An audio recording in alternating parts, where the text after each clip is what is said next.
প্রিয় ভিউয়ার্স, আসসালামু আলাইকুম। আজকে আমি আলোচনা করব 18তম শিক্ষক নিবন্ধন পরীক্ষার লিখিত প্রস্তুতিতে সামাজিক বিজ্ঞান যে শাখাটি আছে, যেখানে আপনার মূলত রাষ্ট্রবিজ্ঞান, সমাজবিজ্ঞান, সমাজকর্ম, অর্থনীতি, ইতিহাস, ভূগোল ও পরিবেশ, ইসলামের ইতিহাস ও সংস্কৃতি, এই 7টি সাবজেক্টকে একীভূত করে 7টি বিষয়কে একীভূত করে একটি ইউনিট, যেটা হচ্ছে সামাজিক বিজ্ঞান ইউনিট। এই সামাজিক বিজ্ঞান অনুষদে যে প্রশ্নের যে সিস্টেম বা যে সিস্টেমে পরীক্ষায় প্রশ্ন হবে, সেই সিস্টেমটা নিয়ে আমি আলোচনা করব। তো মূলত এখানে 10টি প্রশ্ন থাকবে। 10টি প্রশ্নের মধ্যে প্রত্যেকটিতেই অথবা দেয়া থাকবে, মানে 2টি করে প্রশ্ন থাকবে, হ্যাঁ, একটার অথবা আরেকটা। এবং প্রত্যেকটা প্রশ্নেই কিন্তু একটু বড় বড়, যেহেতু প্রত্যেকটা প্রশ্নের মানই থাকবে 10 নাম্বার করে।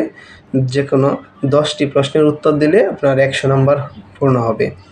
তো প্রথমেই আজকে আমরা দেখব যে এখানে কোন কোন টপিকস থেকে প্রশ্নগুলো হয়। মূলত এখানে প্রশ্ন আসবে আপনার রাষ্ট্রবিজ্ঞান থেকে, সমাজকর্ম থেকে, ইতিহাস থেকে, বাংলাদেশের অভ্যুদয়ের ইতিহাস থেকে, আপনার বাংলাদেশের অর্থনীতি থেকে, প্রাচীন বাংলার ইতিহাস থেকে, ইসলামের ইতিহাস থেকে, ভূগোল থেকে, বাংলাদেশের ভূপ্রাকৃতিক বৈশিষ্ট্য থেকে, এগুলো থেকে প্রশ্ন আসবে আর কি। তো নমুনা প্রশ্নটিতে আপনারা যদি একটু খেয়াল করেন তাহলে বিষয়টা পুরোপুরি ক্লিয়ার হবে যে সময় 3 ঘন্টা, পূর্ণমান 100, ডান পাশে উল্লিখিত সংখ্যা প্রশ্নের পূর্ণমান জ্ঞাপক। আচ্ছা, এখানে মূলত 1 নম্বর প্রশ্নে দেখা যাচ্ছে কি যে রাষ্ট্রবিজ্ঞান কি? রাষ্ট্রবিজ্ঞানের প্রকৃতি, পরিধি ও বিষয়বস্তু সমূহ আলোচনা করো। খুবই গুরুত্বপূর্ণ এই প্রশ্নটি।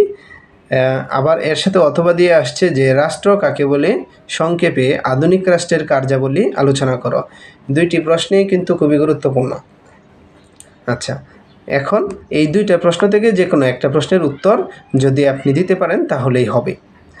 2 নম্বর প্রশ্নে আসছে মুক্তিযুদ্ধ সম্পর্কে সুস্পষ্ট ধারণা দাও। মুক্তিযুদ্ধ সম্পর্কে সুস্পষ্ট ধারণা দাও। বাংলাদেশের স্বাধীনতা সংগ্রামে বঙ্গবন্ধুর নেতৃত্বের ভূমিকা আলোচনা করো। খুবই গুরুত্বপূর্ণ একটি প্রশ্ন। এবং এর সাথে অথবা দিয়ে আসছে ভাষা আন্দোলন কি? 1952 সালের ভাষা আন্দোলনের গুরুত্ব ও তাৎপর্য আলোচনা করো। 3 নম্বর প্রশ্ন হচ্ছে সমাজবিজ্ঞানের সংজ্ঞা দিন। সংক্ষেপে সমাজবিজ্ঞানের বৈশিষ্ট্য ও পরিধি আলোচনা করুন। মানে সমাজবিজ্ঞান থেকে আসছে। তারপর 3 নম্বরের অথবা থেকে আসছে হচ্ছে সমাজবিজ্ঞানের সাথে সমাজকর্মের সম্পর্ক আলোচনা করুন। সমাজবিজ্ঞানের সাথে সমাজকর্মের সম্পর্ক আলোচনা করুন। 4 নম্বরে আসছে সমাজকর্ম কি? সমাজকর্মের বৈশিষ্ট্যসমূহ আলোচনা করুন। এর সাথে আবার অথবা দিয়ে আসছে পেশা কাকে বলে? পেশাদার সমাজকর্মের বৈশিষ্ট্যসমূহ বর্ণনা করুন। তারপর 5 নম্বর আসছে অর্থনীতি থেকে, যে ব্যষ্টিক অর্থনীতির সংজ্ঞা দিন। ব্যষ্টিক অর্থনীতির প্রয়োজনীয়তা, গুরুত্ব বা তাৎপর্য ব্যাখ্যা করুন। আচ্ছা, আবার তার সাথে অথবা দিয়ে আসছে সামষ্টিক অর্থনীতির সংজ্ঞা দিন। সামষ্টিক অর্থনীতির প্রয়োজনীয়তা সম্পর্কে ব্যাখ্যা করুন। 6 নম্বরে আসছে অর্থনৈতিক উন্নয়ন কাকে বলে? একটি দেশের অর্থনৈতিক উন্নয়নের পূর্ব শর্তগুলো ব্যাখ্যা করুন। আবার বাংলাদেশে কি অর্থনৈতিক উন্নয়নের পূর্ব শর্তগুলো বিদ্যমান? মানে অথবা দিয়ে আসছে যে বাংলাদেশে অর্থনৈতিক উন্নয়নের যে পূর্ব শর্তগুলো আছে সেগুলো কি বিদ্যমান আছে? 7 নম্বর প্রশ্নটা হচ্ছে সাধারণ ইতিহাস থেকে গোপালের পরিচয় দাও। গোপাল কিভাবে ক্ষমতাসীন হন? তাকে কি নির্বাচিত রাজা বলে গণ্য করা যায়? এবং এই প্রশ্নটার সাথে আবার অথবা দিয়ে আসছে সেন বংশের উৎপত্তি হয়েছিল কিভাবে? বিজয় সেনের কৃতিত্ব আলোচনা করুন। আচ্ছা, 8 নম্বর প্রশ্নে আসছে আইয়ামে জাহেলিয়া, মানে এটা মূলত হচ্ছে ইসলামের ইতিহাস থেকে আসছে। আইয়ামে জাহেলিয়া বলতে কি বোঝেন? প্রাক ইসলামী যুগে আরবের সামাজিক ও রাজনৈতিক অবস্থার বিবরণ দিন। এবং এর সাথে অথবা দিয়ে আসছে মহানবী হজরত মুহাম্মদ সাল্লাল্লাহু আলাইহি সাল্লামের মক্কা থেকে মদিনায় হিজরতের কারণ ও ফলাফল উল্লেখ করুন। 9 নম্বরে আসছে ভূগোলের সংজ্ঞা দিন। ভূগোলের প্রয়োজনীয়তা আলোচনা করুন। এর সাথে অথবা দিয়ে আসছে ভূমিকম্প কাকে বলে, ভূমিকম্পের কারণ ও ফলাফল বর্ণনা করুন। 10 নম্বর প্রশ্নে আসছে বাংলাদেশকে কতটি ভূপ্রাকৃতিক অঞ্চলে ভাগ করা হয়েছে?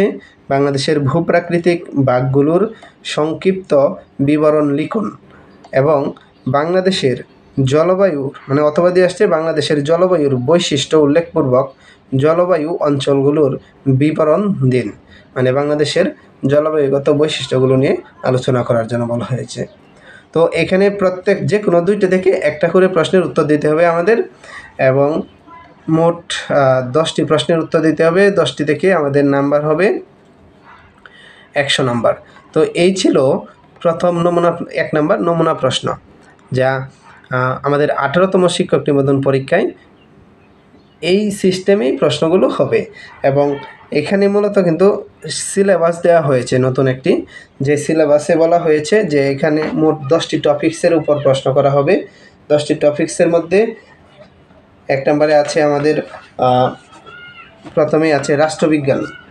রাষ্ট্রবিজ্ঞানের পরে থাকবে মানে প্রথমেই যেমন এই যে রাষ্ট্রবিজ্ঞান থেকে প্রশ্ন হবে, তারপর বাংলাদেশের অভ্যুদয়ের ইতিহাস মানে 1952 থেকে বা 1947 থেকে 1971 সাল থেকে পর্যন্ত, 1947, 54 নির্বাচন, 52 ভাষা আন্দোলন, 66 6 দফা, 69 গণ অভ্যুত্থান, 70 নির্বাচন এবং 1971 সালের স্বাধীনতা যুদ্ধ, 25 মার্চের অপারেশন সার্চলাইট।